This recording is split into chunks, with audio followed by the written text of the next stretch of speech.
Welcome to the Women's Motorsports Network podcast, the show that puts the spotlight on the incredible women who fuel the world of motorsports.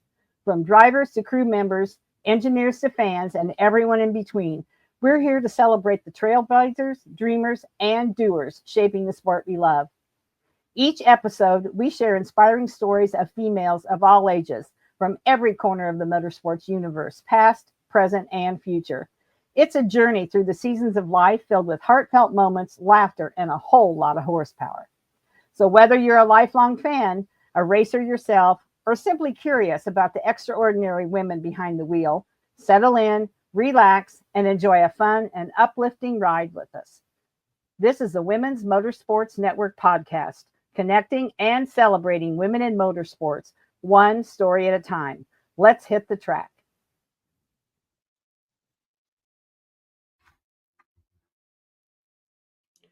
Promoting a track takes heart, and now showing appreciation can be just as easy. With send-out cards, you can thank sponsors, volunteers, drivers, and fans with personalized digital cards sent right from your phone or laptop. Add a photo, write a message, and hit send. It's that simple. Unlimited sends for just $10 a month. Go to sendoutcards.com/53240. That's sendoutcards.com/53240 because gratitude builds great tracks.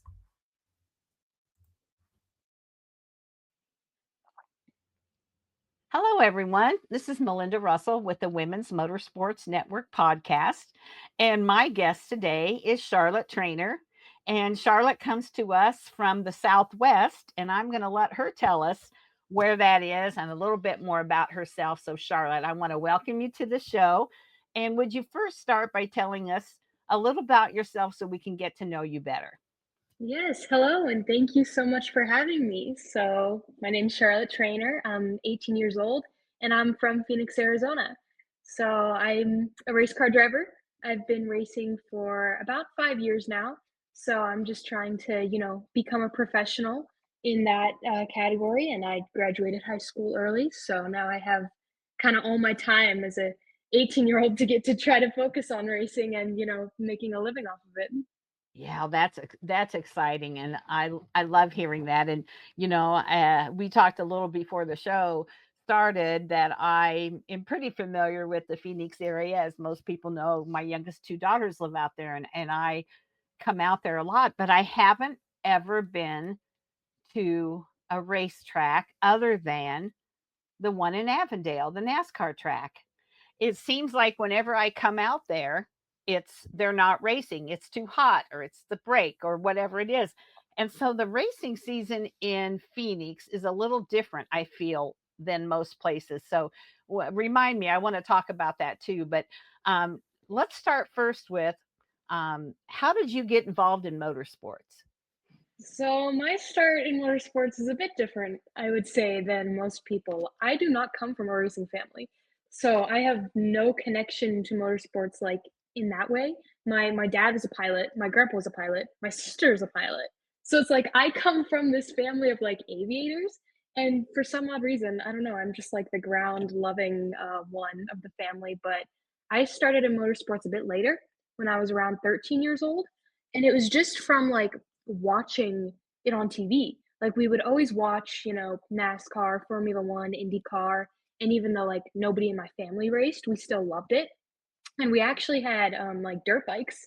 We were a little bit in like the motocross scene kind of. Like I'd say when I was like 10 to 13 years old because our neighbors were huge on motocross. So they kind of got us into I guess motorsports through that way. So I actually rode dirt bikes for a little while when I was, a young 10, year old. But yeah, I would just watch, NASCAR and Formula One on TV, and it's like when they would show the in-car cameras and like the driver's point of view, I don't know, it was like a switch or something that just clicked on in my brain, and I was like, that looks like so much fun. I have to do that. Like it just looks so cool. Like as a kid, I was like, holy cow, can I actually do this? Like, how do I become a race car driver? I don't know why. I was just so fascinated with it. So I looked it up and I, looked up all these things about, how you can become a race car driver. And the first thing it kind of said was like, well, start with go-karting. So I was like, hey, Dad, I kind of want to, try this out. And obviously, he didn't really know what to do because he's not a racer. He doesn't come from racing at all. So he was like, okay. We just went to an indoor go-karting center, like kind of where they go for birthday parties and stuff like that. And I really took to it. Like, I really enjoyed it. It was something that I was actually decent at.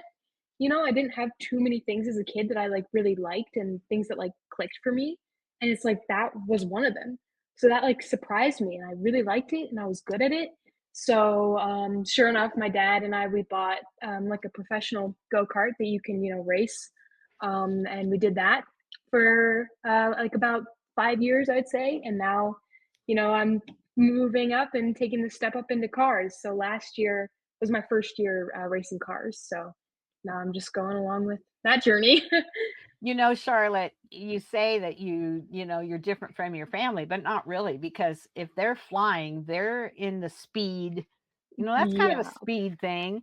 Yeah, They're, I mean, my you're on sister the ground. has, yeah, she's always been obsessed with like fighter jets and stuff. So I'm like, okay, you can conquer the air and I'll conquer the ground. Yeah, that's a good plan. You got every area covered, right? Exactly. Somebody has to race boats or something. Oh my gosh, maybe my brother. I can get him into racing something Well, exotic. there's some people I know that race boats out in like by near Lake Havasu and other places. So, Yeah, yeah. I have friends that race like jet skis up there, and uh-huh. like it's honestly sometimes more insane than cars. Like It they're just it really crazy. kind of is, I think. Yeah. It really is. So you mentioned a brother and a sister. Is there three of you in the family? Three kids? Yes, Yeah. there is. So Eh, I'm a middle child. I have an older sister who's 21, and then my younger brother is 16. Okay. All right. So you have the middle child syndrome. So Yes, that's I do. okay. All right. I'm the youngest of three daughters that my parents had. So I was the baby, and I always hear about that for sure still. And I'm in my 60s. So that's how that goes. Um, so Charlotte, what kind of car are you racing? Where are you racing? Tell me all about that. So the car that I'm racing now is a Mazda MX-5 Cup car. When I started racing cars, I started in a spec Miata, and then we kind of like moved up because Mazda Motorsports they have a really accessible ladder for someone that's wanting to get into car racing for a relatively inexpensive price. Because obviously a kid's dream is to kind of go in the open wheel world and stuff like that, but it's way too expensive for me. Like that's out of the budget. So, Mazda Motorsports has a really good pathway for go-karters trying to step up to cars. They have like a spec Miata, spec MX-5, and then MX-5 Cup, and it's kind of like different levels Hmm. and a relatively inexpensive way to get into the sport. So I started in a spec Miata last year driving, had some decent results and success in that, which was great. So I kind of like moved up and through some connections that we have here in Arizona, we were able to purchase a MX-5 Cup car and just kind of dabble in that series a little bit. And I say dabble is because we're only running 3 of those races this year. I think the calendar, gosh, I don't know how many races. I think it might have like 12 races total over the course of like 6 weekends. So it's like they're all combined. Don't quote me on that. I need to That check the sounds about right, schedule. though. Yeah. Yeah, make sure. But so we're running a part time season in the MX-5 Cup series. And it's part time because if you run 3 races, that's like the most you can run in order to be eligible for Rookie of the Year next year in that series. And the special thing about the Mazda MX-5 Cup series is that its payouts are incredible. It has incredible payouts for the drivers, for the females in the series. The highest finishing female gets like $2,000 per race, and the Rookie of the Year gets 100 grand. So, and the championship winner, if you win the overall championship, you get 250 grand. So Hmm. it's like people have become millionaires off racing in that series, and there's really nothing else like it that offers that kind of like cash payback. So we were really drawn to that series, and because our friends from Arizona, they're competing in that series, so they kind of like pulled us in as we were saying like, hey, we want to get into cars. We kind of shadowed them and would Uh-huh. follow them around to the Mazda MX-5 Cup races, and then we realized like, hey, we can get into this, and they have a car that we can buy. So we've just been using them for training, and for the races that we do with them. So it's really been like a lucky kind of case scenario to end up with those people to be able to run in that Yeah. series.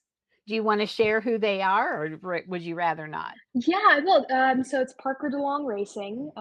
It's just him and his dad. So it's a totally like privateer operation almost, which is really difficult. Trying Yeah. to run like as a privateer team Hmm. against all the huge MX-5 Cup teams like Yeah. JTR, BSI, MMR, like it's big. Those Yeah. teams have been doing it for years and years, and the MX-5 Cup is like all they know.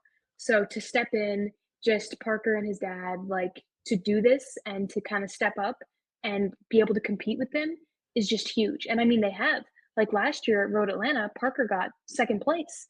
Like, and that's huge. You know, you are really swimming with the sharks Yeah. in that series. So it's been also really cool to like not only see my development, but like their development as well in that series. So it's super Hmm. cool to be a part of. And we're lucky to have come across them because they coached us in go-karts.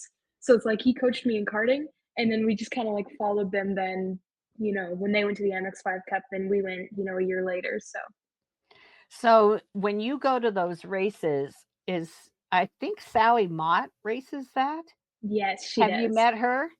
I have. I've met her multiple times. I've met all the girls in the series. So there's a lot more this year, which is incredible. I've met Sally. She's incredible. She's been so Yeah, helpful with like all the advice and all the tips that she's given me. She's she's great. super talented as well. So it's really cool to get to like share the paddock with her. Yeah, There's Heather Hadley, who's yeah, also incredibly experienced in that series, and she's so sweet as well. yeah, There's Ashlyn Speed, who won the scholarship last year, and is, you know, this is her first year in the Cup Series, so it's super cool to talk with her. Like we're both kind of the new faces, so that's cool. And then there's another girl, Mighty Caceres. I don't know if I'm saying her name right, but she's from Uruguay, I think, and she's incredibly nice as well.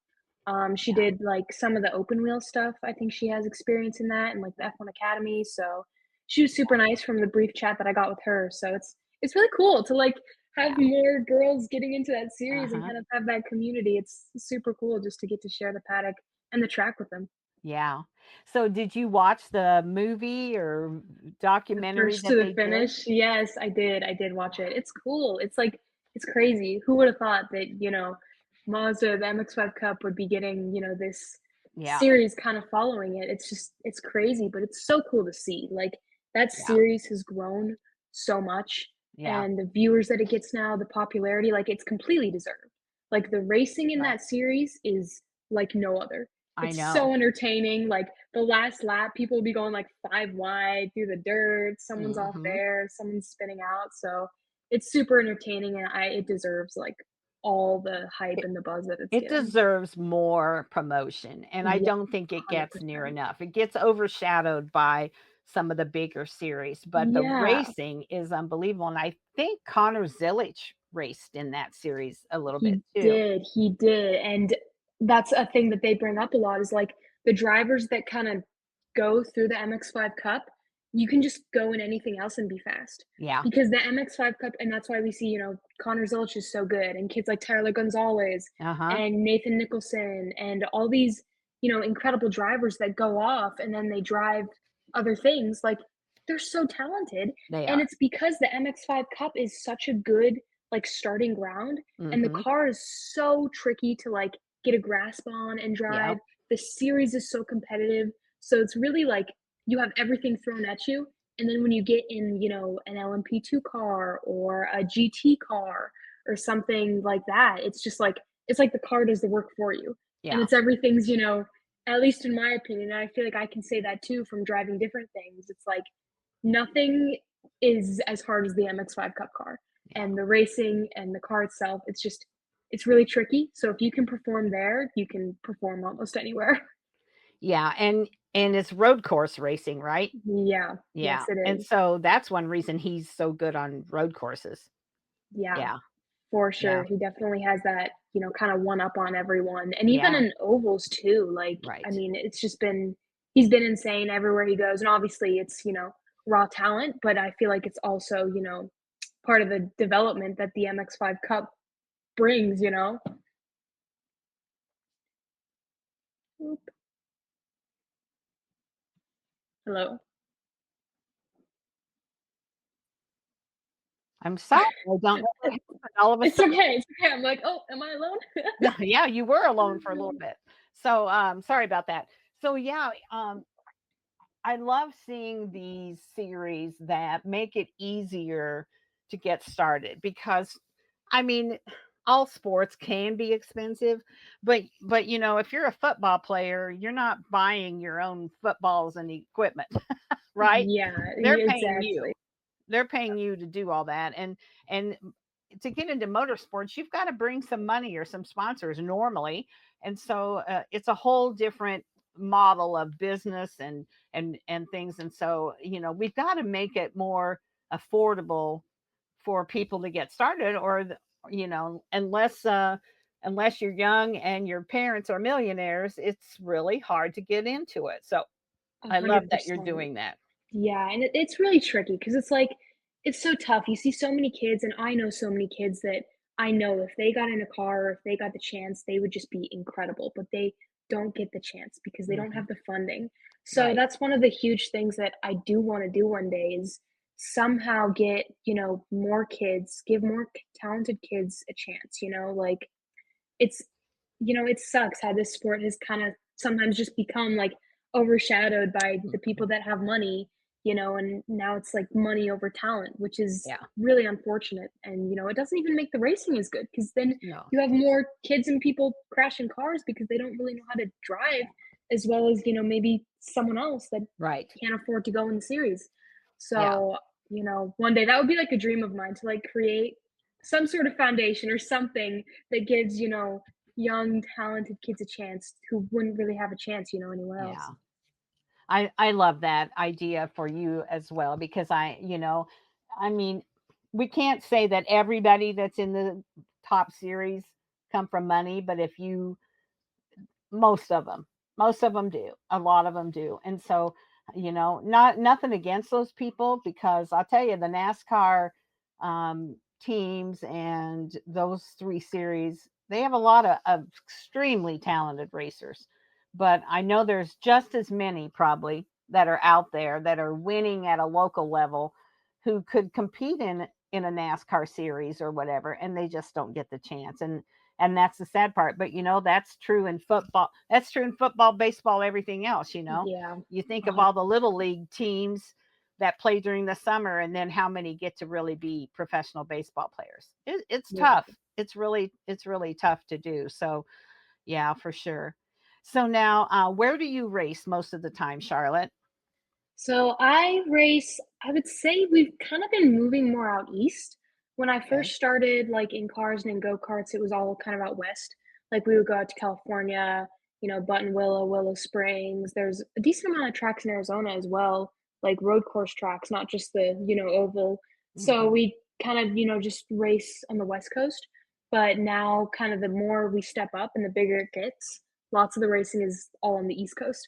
So we've been traveling out east a lot, just going to lots of different tracks like Birmingham, Alabama. I was just in Daytona, Yeah. Virginia. So it started west and now it's like transitioning to the east because that's where racing is. Honestly, Right. like that's where everything is. That's where the hub is. So Hmm. definitely like the more I go on with this, the more I'm gonna kind of see myself out there. Yeah. But So now, who travels with you when you go to the races? How do you get your car there and all that? normally it's my dad. So one of the past races that we did in the MX-5 Cup, my first one at Barber, we drove our MX-5 Cup car all the way from Phoenix to Birmingham, Alabama, all the way across the country. It's a So it's a long lot way. of work. Yeah, it's a lot of work. And it just shows, I feel like, how much work and effort that really goes into trying to become a professional race car driver. Like, Hmm. I feel like it just flies over people's heads and they don't realize, like, how much work you actually put in. And when we're not driving, now we kind of keep our car on the East Coast because that's where we are the most. And it's too hot to train in Arizona in the summer. So Sure. it's really, it's no use keeping it here when the days are No. just like 105 degrees and you can't No. really go drive. No. So we just keep it out east. and then we just fly out east because my dad's a pilot, it's actually really easy to fly because Yeah, we can just, if the flights are open, we can just hop on. So right. that is a bonus. It is actually really easy to get out there. Yeah. And normally me and him, we just go out and then we have people that are part of the team that kind of like drive our car to wherever we're going. So like if we're going to Alabama or if we're going to Atlanta, they'll just, drive it out there and we'll just, Yeah. spend the day Okay. practicing or preparing for a race. All right. Yeah, you're lucky that your dad's a pilot. That works out good for you. Not Yeah. many not many drivers have that advantage for sure. Yeah. So, Charlotte, what is the thing that was the hardest for you to learn when you were driving a car? What took you the Ooh. most time to kind of master? I think honestly, just being able to let things go and have almost like a short-term memory. Because sometimes I would get too caught up over things and stuck on things. Like, let's say you have a bad start or someone hits you. I would get so flustered in the moment. And I feel like racing cars, it's really taught me how to like keep my cool and how to really like forget what just happened in the past corner because it's hard. It's It is hard to like hard. get past if you get spun out or you make a mistake, and it's so easy to like beat yourself up over the little things. Mhm. But it really made me realize like that's not going to get me anywhere. Like you really, as a race car driver, you almost have to have like this short term memory and just keep focusing forward. And I Yeah. feel like it kind of that's a good thing on life too. It kind of gives you like that one up on having that in life as well, but that was Yeah. definitely took me a little bit to learn, and it's tricky. It's tricky to not beat yourself up over, like, the little things, and you're like, Yeah. "Well, it's happened, I can't change it, I can't do anything about it, so, I just gotta move forward." That I think racing and, again, a lot of sports teach us life lessons. And that's one of the things that, might be a life lesson that you're learning is, you can't hold on to everything and hold grudges and all that. You have to be forgiving. You have to give people grace and that kind of thing. And I talk to a lot of girls who are very shy, and then once they're into racing, they come out of their shell. Yeah, They go from introvert to extrovert. A yeah. lot of those things. What else have you learned, do you think, that you can attribute to being a race car driver? Honestly, I have learned so much, I think, to add on to kinda like the introvert to extrovert, like, racing teaches you how to I feel like it's almost like life. Like, things aren't gonna go your way, you're gonna Mhm. have more bad days than good, and it teaches you how to get over things, and not just get Yeah, over things, it also teaches you how to represent. Like, as right, a race car driver, you're not just your only job isn't just to drive the car fast.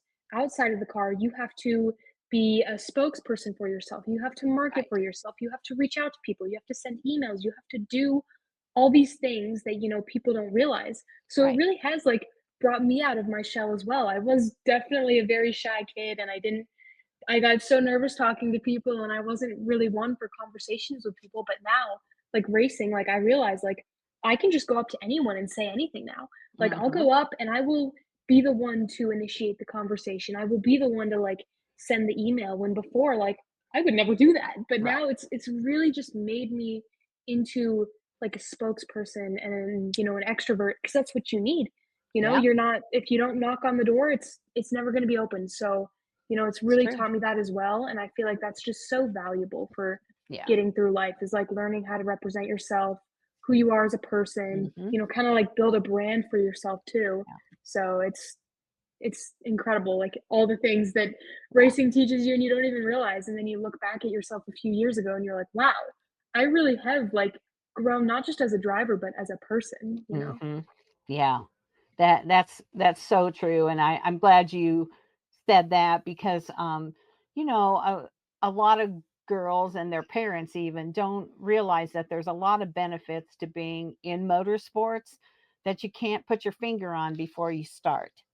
And every person's different. Every person isn't going to grow up or change how they are.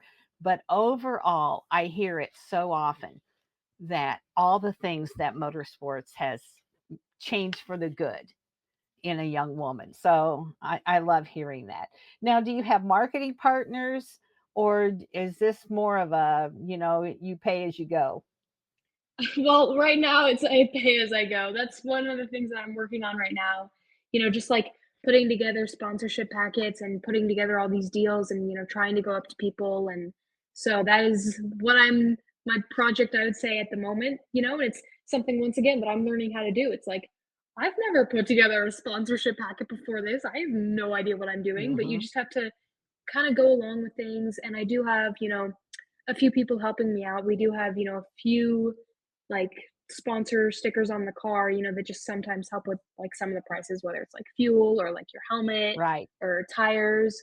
But I'm definitely like in the process of trying to get myself out there more, get Yeah. more sponsors, kind of like grow your brand on social media as well. Because Yes. that's been a huge tool for drivers these days. So I'm like, well, if you kind of get yourself out there on social media, that's just going to open so many more doors for Mm-hmm. you.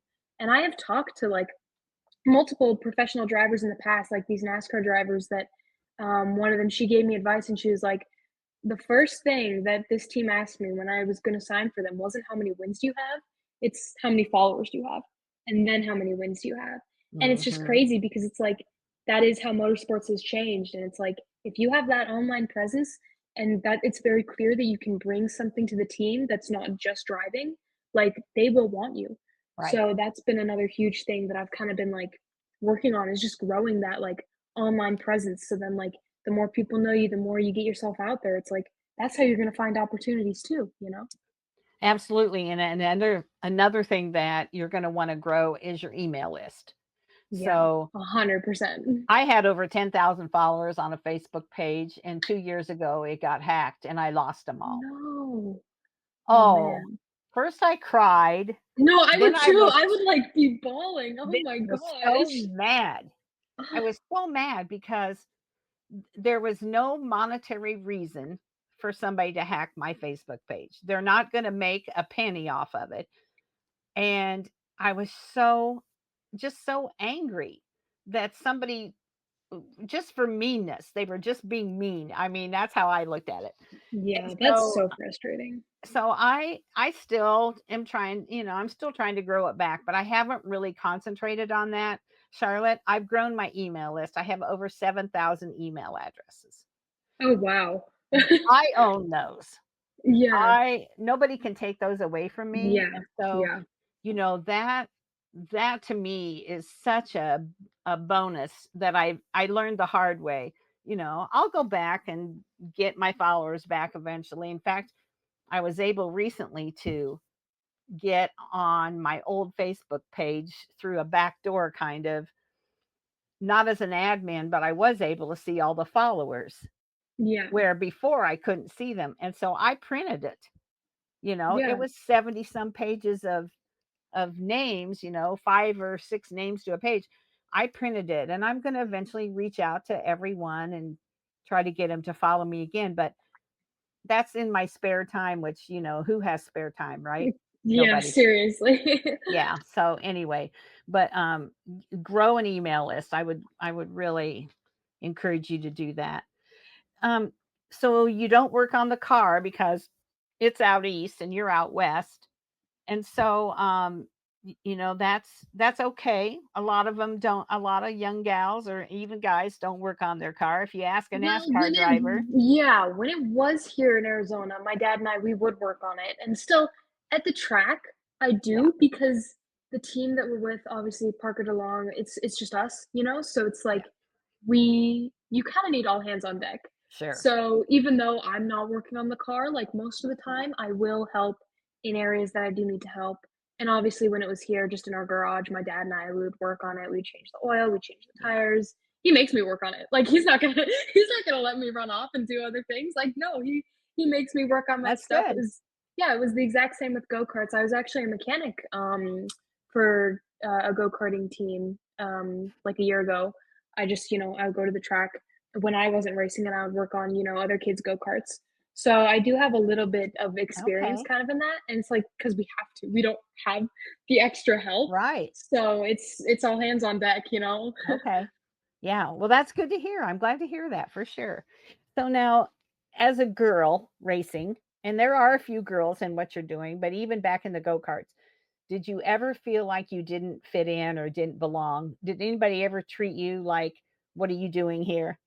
Yeah, well, I knew from the start, like, it was something that I wanted to do, and inside me, I knew that I belonged, but it was definitely hard, I feel like, sometimes to find, like, your clique and, like, people to talk to, like, thank goodness I grew up in Colorado, so that's kinda where I started racing, and I had the best group of friends, like, one of me and my friend, like, we started on the exact same day. It was his first day, and it was my first day in the go-kart, and, our friend group I had a really nice little friend group of, like, what, 5 or 6 of us, that kinda all competed locally together, and I was never treated differently, like, there was no differences, it was just all fun, like, buddy stuff, but kind of like at bigger national go-kart races where people don't really know you, it would you could feel it a little bit, like, people would stare at you or there was a lot of instances where they would treat me differently, like, on track, because obviously in go-karting, you can kinda tell who's a girl and who's not. You can tell that they're smaller in the cart, so smaller must mean easier to push around, so that means I'm just Hmm. gonna push you into the barrier. So that did happen at times, and it did get me upset. I would get driven differently, I'd say at the bigger races by lots of people just because they see you and they know, who you are, so they just think that it's okay and nobody's gonna work with you. Nobody's, you're trying to tap the back of your helmet and say like, "Hey, push me, let's work together." Like, but nobody works with you. Nobody does any of that. And just like talking to like all the guys and everyone kind of had their own group, and I'd like, okay, cool. I'm gonna go back to the tent and just kind of look Yeah. at my stuff by myself. But I got over it because at the end of the day, like, I didn't really care. Like, Yeah. this is what I'm here to do. This is what I want to make. I want to make a career off this, and this is what I'm so passionate about. Like, you cannot take that away from me. Right. So it's like all your little egotistical things you have going on. Like, do whatever you want. At the end of the day, it's not gonna make me stop. Like, nothing you can do is gonna make me quit or stop. And thank goodness, like in cars, I have not experienced that. Like, people are so, they're a lot better because it's a car. Like, Yeah. they don't, you're not just a small person in a go-kart, you're a car, like, in front of them, Yeah. and they don't wanna wreck their car as well because it's so much more expensive too. Yeah. So, I have not experienced, any sort of, like, behavior like that in Yeah. cars, which is awesome and incredible to see. And I feel like people realize, like, okay, there are some girls that are like really good, here, Yeah. and they understand it and they respect you, which is incredible. But I definitely faced a little bit of that in karting, I would say. Yeah. So, Charlotte, racing, are you still in school? I am not in school at the moment, so I graduated early because Okay. I homeschooled, so I was able to graduate early. So Okay. now I'm taking a gap year, Okay. because I'm only 18 years old. So I am taking a gap year to focus on racing and to be able to travel every week and do what I want to do to Yeah. try to live out this career. So if I ever did go to school in the future, it would probably be some sort of trade school just to study a certain thing, and it would probably be engineering because, I would still want to be in motorsports, and it would be Hmm. any sort of like motorsports engineering because that is something that I'm also passionate about. Okay. But as of right now, it's just, 100% full focus on racing because that's what you have to do. If you want to become a professional, you're doing it every single week. The tennis players, they're out playing every single day. The football players, they're out training every single Yeah. day. So it's like you have to give it your all. You can't 50-50 it, and I'm so lucky that, I was homeschooled and I had the time, and I still do have the time to give it my all, so, I've been faced with, like, this incredible opportunity, so I'm for sure gonna make the most of it. Absolutely. So, everybody has a bad day at the track. When you have a bad day at the track, how do you handle that? Ooh, normally my family's there with me at the track, so whether it's my dad or my brother, they're a huge support. Having the right people around you, I feel like is, wins more than half the battle because, it all depends on your support system. And I'm so thankful that I do have a great support system around me. So I know that if I'm like having a bad day or I had a bad day or something's going on at the track or, whatever race happened that I didn't like it, I know that whether it's my dad or my brother or even my sister, I'll be able to reach out to anyone. And I feel like, the people that you surround yourself with can really get you through the hard times. And then I feel like also just kind of like taking a moment, even though, because it gets so hectic at the track, I feel like sometimes you forget to like that you can step away for a second. You can go in the trailer, you can go in the hauler, just take a moment to yourself, Hmm. like whether it's just laying down, reflecting, like and just kind of stepping back from whatever the situation may be, that also like really helps, and you don't realize that you needed it until like you step out of the trailer from like that 5 minutes of silence that you just had and you're like, I feel a lot better about what just happened now that I just kind of took time to step back from this like chaotic environment. Yeah. Yeah. Good advice for other people to do the same. So let's say it's race day. Do you have a routine? Are you superstitious? You always wear the same socks? I always eat at McDonald's for breakfast. What might be your race day routine? Ooh, okay. In terms of superstitions, I actually don't really have many. Like, I'm not crazy superstitious. I'm not like, oh, I need to do this and this and this before I get in the car. Sometimes I'll listen to music, but lots of the time, like, I'll just study. Like, I'll visualize like the track and I'll visualize like the perfect lap kind of that I want to do. Take time to just close my eyes and really think about that. I'll study the track map, I'll study my video, and I'll just really try to like get everything in my brain, that I need to think about, whether it's like a certain braking zone or how I want to start the race or like who I'm around, what do they drive like? So, just really kind of like getting in the zone, looking at my own stuff, looking at my video, the track map, and everything that I need to do. I'd say that's something that I do a lot before the races. And also just like deep breathing. Like when I'm in the car, like we're, getting ready to go out, I will do like all sorts of deep breathing things, these deep breathing exercises. Sometimes I'll like clench my fists super tight and then like release it, and then just kind of like do that because it works. It feels good. It's like you clench up like all this, tense energy that you have building up, and then you just release it and let it go, and take a deep breath. And that works for me as well. So Yeah. Yeah. Good advice as well. I'm not sure if I asked you this. What's your favorite part of being involved in motorsports? oh, can I say everything? Well, Um, obviously, I'd say the people are so incredible. Like, you realize the more that you get into racing, it's like everybody's connected in some way and everybody knows someone. And it's just like this one big family. Like, you all understand each other on this different level, I feel like. And the bonds and the connections that I've made are like no other. Like, all my friends that I have in racing, it's like they're not even friends, they're family. Like, the family that you make, because you go through so much together. You go through the highest of highs and you see each other at your best and you see each other at your worst. Hmm. So it's like you become so vulnerable. And I feel like, in other aspects of life, you don't really get that. But in racing, it shows like all of your sides and it really grows, that connection to the people that you're with, and then like when you do have good days, you have great results. It just makes that like even sweeter when you have, that incredible team and that incredible group of people that you Hmm. share it with. Yeah. I hear that's the answer that I get probably 90% of the time or more is the people. Yeah. Yeah, for sure. Um, so if you had somebody come up to you at at a race or something and say, my daughter or son wants to get started in racing, are you going to encourage them that racing is a good sport, especially for a girl to get started in? And then how should they get started? 100%. I think if it's something that they're passionate about, they should 100% pursue it. No questions asked.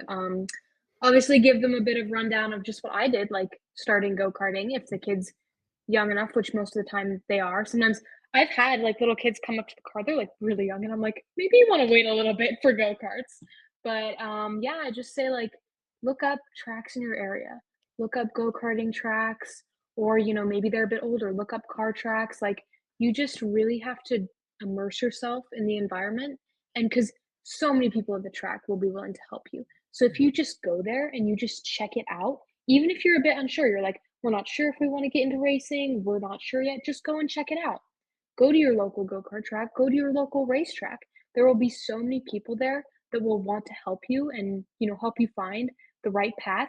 And who knows, maybe you get in a go-kart and you're like, ooh, this isn't for me, but I still love motorsports.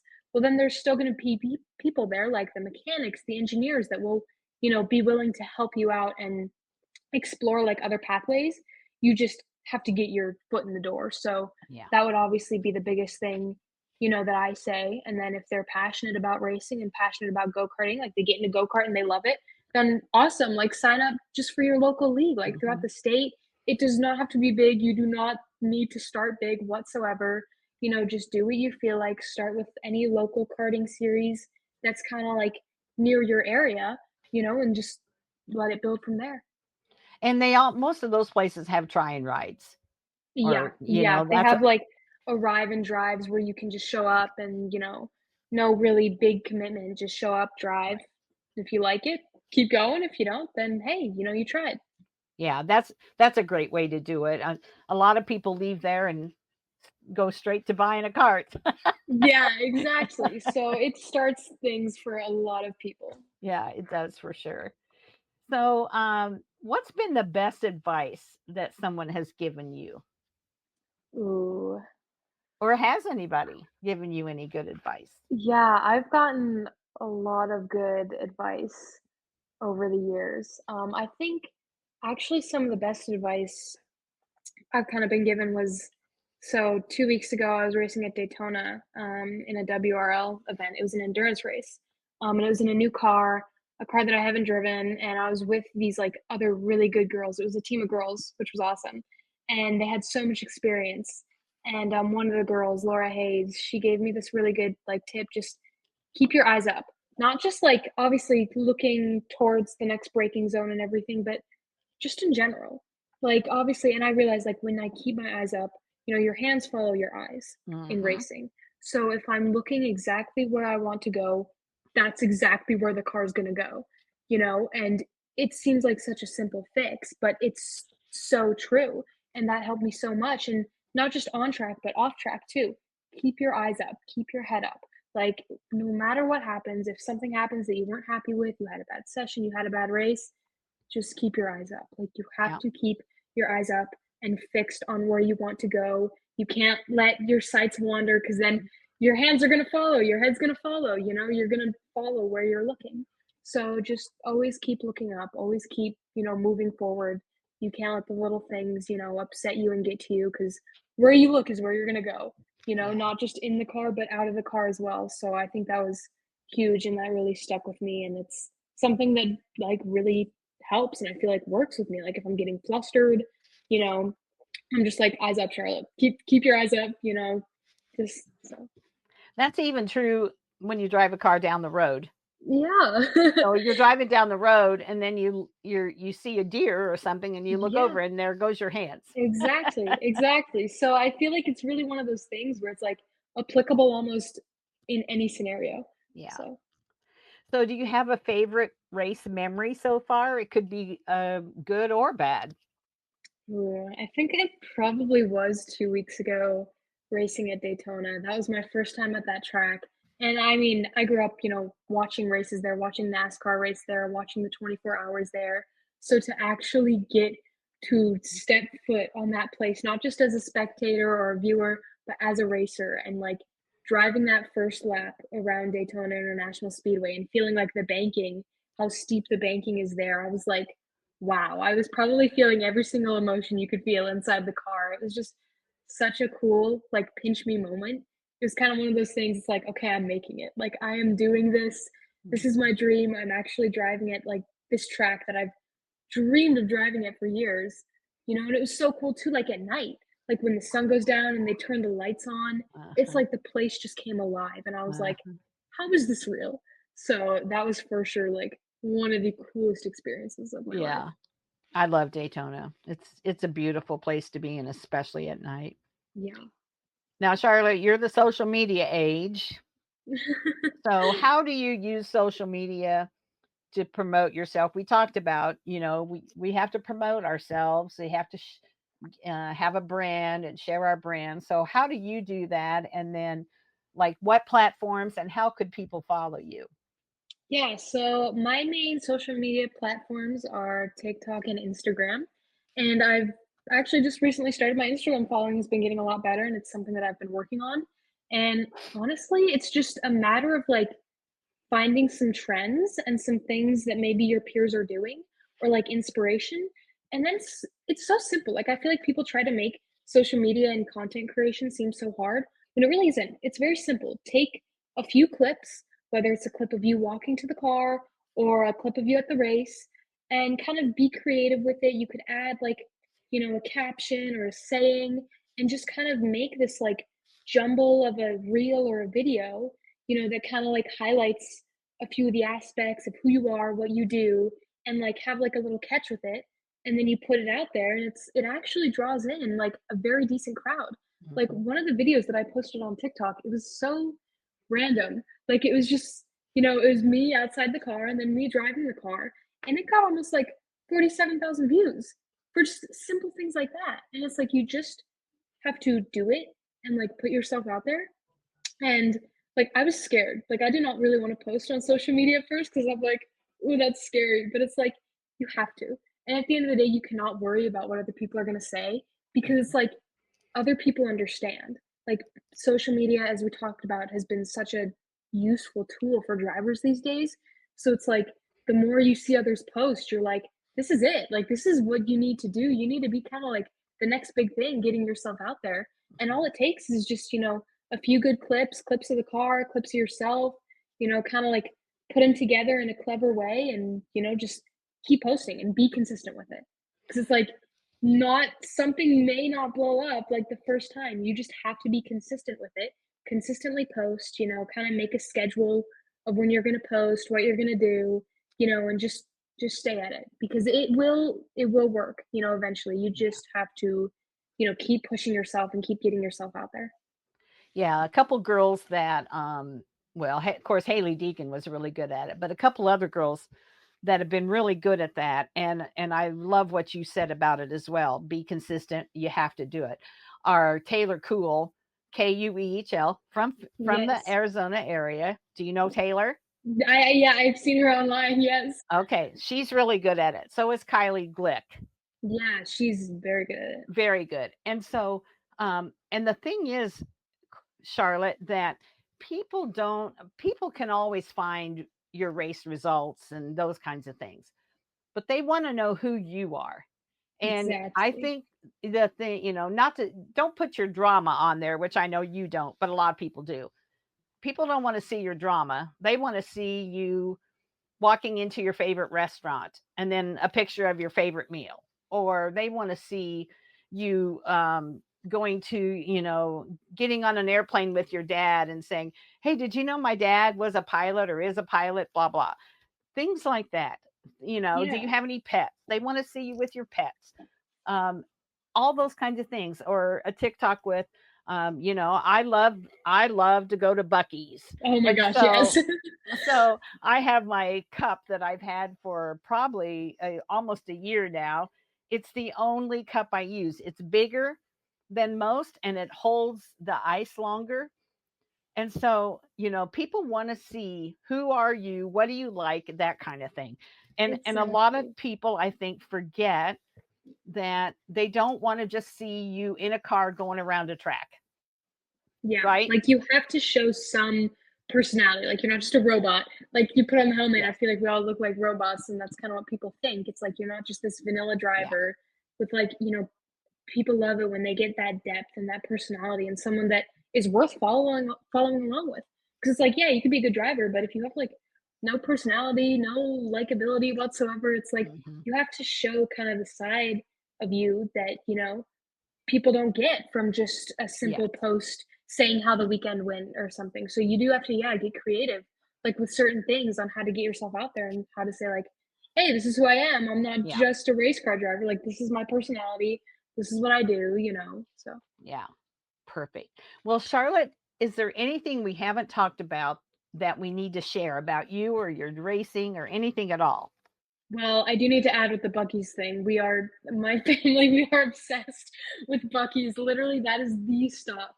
Like, whether it's a road trip or, oh my gosh, probably the amount of times that we went to Bucky's when my dad and I were driving out to Alabama with our car. And then when we were just staying there, like out east, that is our spot. So I, I'm So, at home with the Bucky's merchandise and all that. you're a Bucky's fan when you're going to do a road trip, and one of the first things you Google is Bucky locations. Yep, I mean, nearest Bucky's. I'm sorry. The food Yep. is good there. The Oh restrooms are my gosh, clean. yes. They have great merchandise, even for my Yes. dog. And yeah, we love Buc-ee's for sure. 100%. Like You we know, were there was actually one in Florida a few weeks ago, and one of our film guys that was with us, he'd never been to Buc-ee's. So we're like, "Oh my gosh, are we about to introduce you to Buc-ee's?" Like, yeah. So, there's a few things. I know I told you, my daughters live in your area in Arizona, and I live in Michigan. And so there's always a few things that when I go to Arizona, I have to do. And so um, there's not a Buc-ee's in Phoenix, but there is In and Out. I have to go to In and Out. We used to not have Chick-fil-A. Now we do, but I used to always have to go to Chick-fil-A. And, there's just some things there that I don't have in Kalamazoo, Michigan. And so, your location, you always have those places that mean a lot to you. But yeah, exactly, exactly. yeah. And actually, they're making a Buc-ee's in Arizona. They're making it in like Buckeye, and I think it's literally gonna Really? be the biggest Buc-ee's like on the planet. Like it's They gonna be say that every huge. time they build one. Every time they I build know, one, and it's they going to do be just the get biggest bigger, one. They're but just big. there is one coming to Arizona, so That's awesome. I'm excited about that. I was just in Colorado for several days visiting my sister. She lives in Berthard or whatever. Anyway, there's a Buc-ee's about 15 minutes from them, but we were so busy I never even got there. I can't believe I didn't go there, but I didn't. But I'll be back there. But I'll definitely be able to go to the one in Arizona because Buckeye's not that far. When my husband and I lived in our RV a couple winters so that we could be out close to the daughters and the grandkids, and we lived in Surprise, and so you could just go from Surprise right up to Buckeye, and it's not that far. But yeah, that's great. I love that too. So, anything else you want to share at all, Charlotte, before we hang up? Well, I'm gonna think. Honestly, just, follow your dreams. Like do what you're passionate about and you can't be scared. Like there's gonna be so many people that like, you know, they try to judge you and they try to say things like, "Oh, you shouldn't do this, you shouldn't do that. Are you sure you want to do this?" Like, you should have a second option, a second plan. And it's like you're never gonna know if you never even try. So Mm-mm. it's like you can't be swayed by what other people have said. And it's like, okay, just because you didn't make it doesn't mean that I'm not gonna make it. Yeah. So it's like don't let anyone or anything hold you back. And I feel like just like having that, tunnel vision of your eyes set on where you want to go, what you want to do, and not letting anyone kind of like interrupt you and getting in the way, that is huge. And just kind of having the perseverance because it's tough. Like it's tough to make a career with whatever you want to do or whatever you're passionate about. It's and you're gonna have more bad days than good. Yeah. But having that perseverance just to like get through it, and not being swayed by what other people think of you, like is just huge and something that I would just say to kind of everyone. Yeah. Good advice. Very good advice and a good way to end the show, Charlotte. So thank you so Awesome. much for being on with me. If you want to hold on just a second after we stop recording, then we'll finish out our day. So thanks again for being on. For sure. Thank you for having me.